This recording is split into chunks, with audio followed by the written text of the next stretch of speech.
এবারটা পাঠাই দিয়ে ভালো করে লঙ্কাটাকে থেতো করে নেব।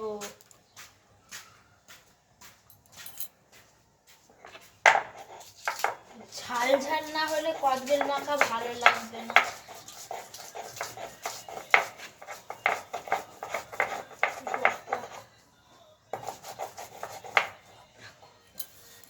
ধনে পাতা,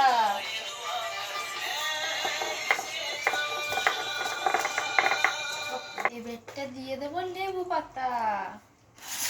তো প্রথমে লেবু পাতাটা ভালো করে ধুয়ে নেব, নিয়ে কদবেলের মধ্যে দিয়ে দেবো।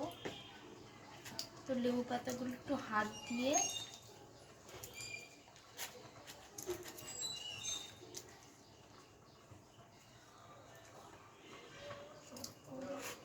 দিচ্ছি। তো ওই কদবেলটার মধ্যে দিয়ে দেবো ধনে পাতা আর লঙ্কা বাটা। তো তারপরে দিয়ে দেবো লবণ। বিট নুন ছিল না বলে এমনি নুনই দিতে হবে। তো এর মধ্যে দিয়ে দেবো কাসুন্দি।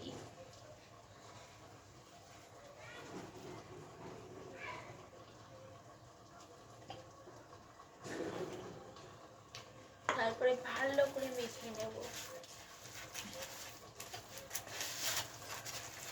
সর্ষের তেল,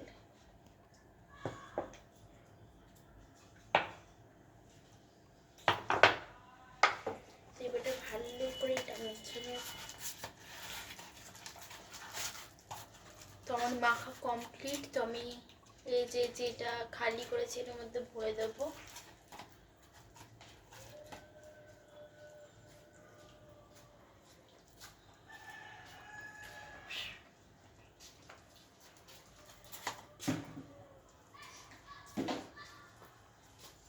আর এর ঢাকনি এটা লাগিয়ে দেব।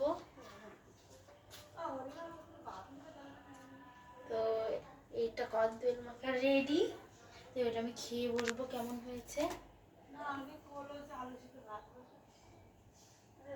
দারুণ, তুলনা হবে না, এত টেস্টি হয়েছে।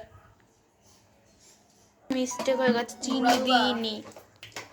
তো এটা শেষ হয়ে গেছে, আর চিনিও দিতে ভুলে গেছি। তো তাও ভালো লাগছে।